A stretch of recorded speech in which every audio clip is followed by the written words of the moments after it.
Level 1. The Powder Monkey. The door slams shut behind you, locked from the outside. The air in the magazine is thick, heavy with the scent of sulfur and stale sweat. It is 4 a.m., but time doesn't exist down here. You are 12 years old, but you haven't felt like a child since you were shoved through that hatch. Your world is a 6 by 6 foot wooden box, illuminated only by a single lantern encased in thick glass, a precaution against sparks. Your fingers are permanently stained charcoal black. The grit embedded so deeply, it feels like part of your fingerprint. They call you a powder monkey, but you know you're just a component, a consumable. You do not ask questions. You already know the answer. If the ship catches fire, you're the first to vaporize. If the enemy scores a lucky hit on the magazine, your entire existence becomes a footnote of light and sound. Your entire net worth is a single, rusted brass spoon you keep tucked in your wrapped waist. When the cannons start, the vibration rattles your teeth until you think they will drop out. You learn the rules quickly. Never run with an open cartridge. Never leave the door unlatched from the inside, even though they lock it from the outside. The invisible rule is simpler. Survival is a matter of luck, not skill. You serve the guns, and the guns are demanding gods. You are fragile, and you are expendable. Level 2. The Deckhand. They finally pull you out of the dark. You are 16 now, and you can handle the sun again, though it makes your eyes water. Your body has hardened into rope and lean muscle. Your hands are a mess of calluses and chemical burns from the pitch you apply to the hull. They don't give you a weapon yet. Instead, the quartermaster shoves a blunt, notched cutlass into your chest during boarding drill. You sharpen it on the whetstone until the sparks fly, but the steel is cheap and refuses to hold an edge. You work 16-hour days. You scrub vomit and blood from the heavy oak planks until your knees are raw. You mend sails high above the deck, where a single slip means 100-foot plunge into the churning gray water. Your previous terror of fire is replaced by a slow, creeping fatigue. Your mind is numbed by the repetition. When the captain holds assembly, you stand at the very back trying to be invisible. Because visibility at this level only brings punishment. Your share of the loot is 0.05%, exactly 12 silver pieces.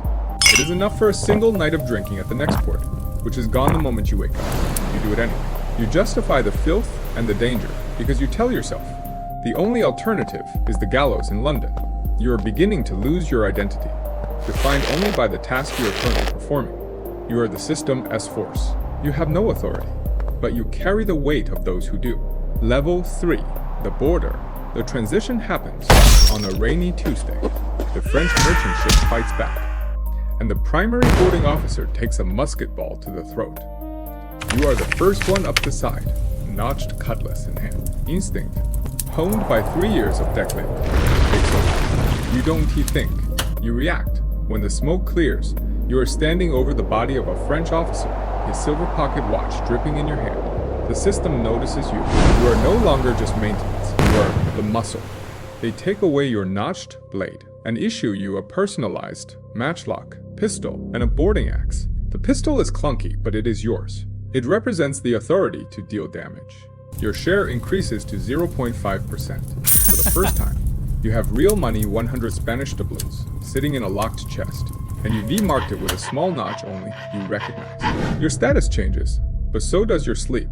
You stop dreaming of falling and start having recurring nightmares of the specific sound steel makes when it shears through a ribcage. You don't see hesitation. Hesitation at level 3 gets you, or the man next to you, killed. You justify the violence by labeling it survival. You are still close enough to level 1 to feel compassion for the weak, but far enough away that you will prioritize yourself every time. You have traded your innocence for a modest amount of power and an acute sense of being targeted by the enemy. Level 4. Boatswain. You are 28 years old, and you have become middle management. Your new weapon is not a sword, but a silver whistle, and a 2-foot length of rope known as the Cat O' Tails. Your primary job is ensuring that the orders of the captain and quartermaster are followed without question, usually by applying the rope to the backs of men you used to scrub the deck with. You do not do the physical labor anymore, you oversee it. This level is a critical moral pivot. You are no longer one of them. You are the living, breathing enforcement of the hierarchy that once starved you. A heavy iron ring of keys now drags at your belt, clinking against your hip with every step you take on the deck. That metallic chime is the sound of absolute access. It opens the food storage, unlocks the armory, and secures the discipline logs. Your share is now 1.0%, but the currency that matters to you isn't T-gold anymore. It is order. It is fear. Your psychological weight changes. You get the 4,000 doubloons, you get the double ration, and you get a private bunk. But the men look at you differently. They look through you. You are the system's face of punishment. You justify the lashings by thinking, if I don't maintain discipline, this ship falls apart and we all die. You are still useful, but you are also a buffer. When the crew is angry, they are angry at you, not the captain. You get the blame, you get the gold, and you get the beginning of an enduring, quiet paranoia. You start sleeping with one eye open. Level 5, the Quartermaster. You are elected, not appointed. You are 35, and the crew trusts you more than they trust the captain. This is the floor where you begin to handle real structural power. You distribute the plunder, oversee provisions, and hold the physical keys to the ship's central vault. You no longer touch the stolen silver with bare, calloused skin. Before you sit at the counting desk, you slide a pair of immaculate white linen gloves over your hands. It is a necessary, almost religious ritual, designed to keep the physical blood, mud, and filth of the money from staining your fingers, even as your soul turns black. Your share is 1.5%. You are wealthy by any standard. Your account managed via a complex network of intermediaries in Nassau and Tortuga has 100,000 pieces of 8. You could retire, but you don't. The system keeps you. Why? Because the money gives you influence, and influence is addictive. You are the crew's legal system, managing their contracts, their wills, and their compensation. You decide who gets medical attention. You hold the currency of respect. Your corruption deepens. You find yourself fudging the numbers, 0.1% off of 50,000 doubloon loot to cover a discrepancy. No one knows because only you see the full picture. The loneliness intensifies. The men from levels 1 through 4 ask you for things, but never how you are. The captain looks at you as a political rival. You have high status and a direct line to the ship's soul, but you are politically visible. And visibility means you have a target on your back. Level 6, the first mate. You are 41. This is the apex of the practical executive power. You lift an immaculate spyglass of polished brass and mahogany to your eye. It is a masterpiece of optics that cost more than a merchant vessel, granting you the god, like vision to spot Navy sails leagues before they spot you. But you use it more often to watch the crew when you think no one is looking. Your share is 2.0%. Your net worth converted to English pounds is well over 2 million. You have information that could collapse whole portfolios and connections that could destabilize nations. You create the navigation charts. You hold the currency of the future. The system is a giant mechanism, and you understand its physics, but the golden cage is beginning to close. The psychological toll of paranoia is immense. Everyone below you is a potential mutineer. The captain above you is an aging monument that needs to be replaced, but also a figure you must protect to survive. The high-stress decisions, which storm to face, which Navy warship to engage, are yours, and they must be made instantly, calmly, and with absolute authority. You have traded your emotional connections for control.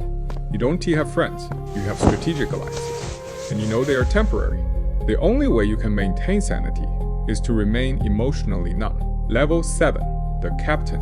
You are 48 years old, and you have finally achieved complete control. The weight on your head is literal. You wear a custom tricorn hat, laced with heavy solid gold thread. It is a ridiculous, ornamental item that you wear not for function, but to visually dominate every space you enter. Your word is absolute law. Your share is 2.5%, but that is just accounting. Everything is yours. Your wealth is an abstract number, 10 million pounds. A ghost fortune that exists only in documents and the fear of the system. This is the ultimate position of status. But the architecture of level 7 is built almost entirely of paranoia and extreme loneliness. You receive only filtered information. The system hides its truths from you because everyone below you has a motive to manipulate you.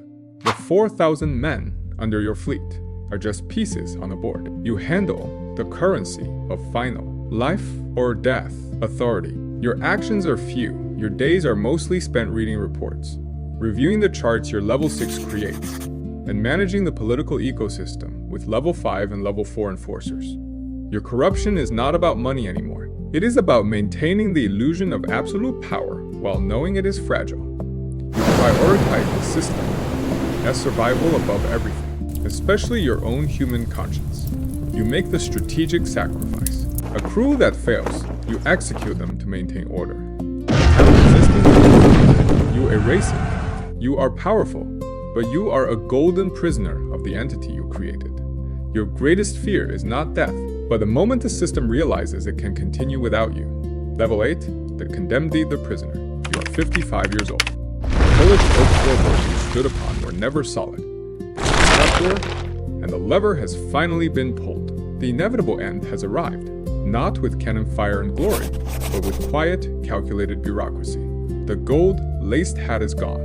The white gloves are gone. In their place, the freezing bite of rusted iron shackles clamps tightly around your wrists.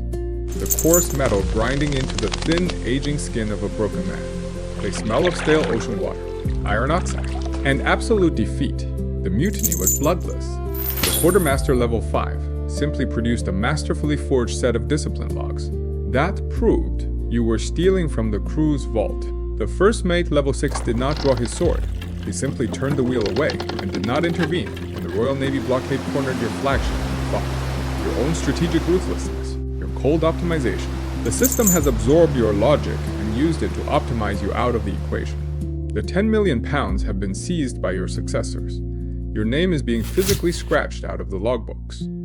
You sit alone in a deep, damp stone cell in Port Royal, 4 feet by 4 feet, listening to the water dripping slowly from the limestone ceiling.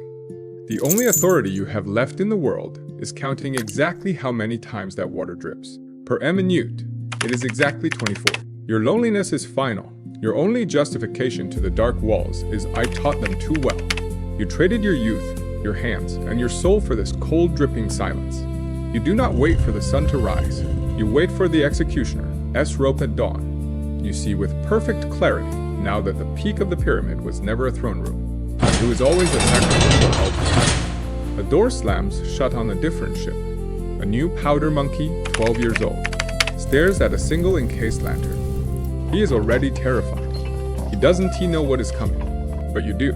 He believes the game has rules. He will learn the rules of the ecosystem. The cycle continues, and he will either be consumed by the machine or become its ghost. And that is fine. The ship must continue to run.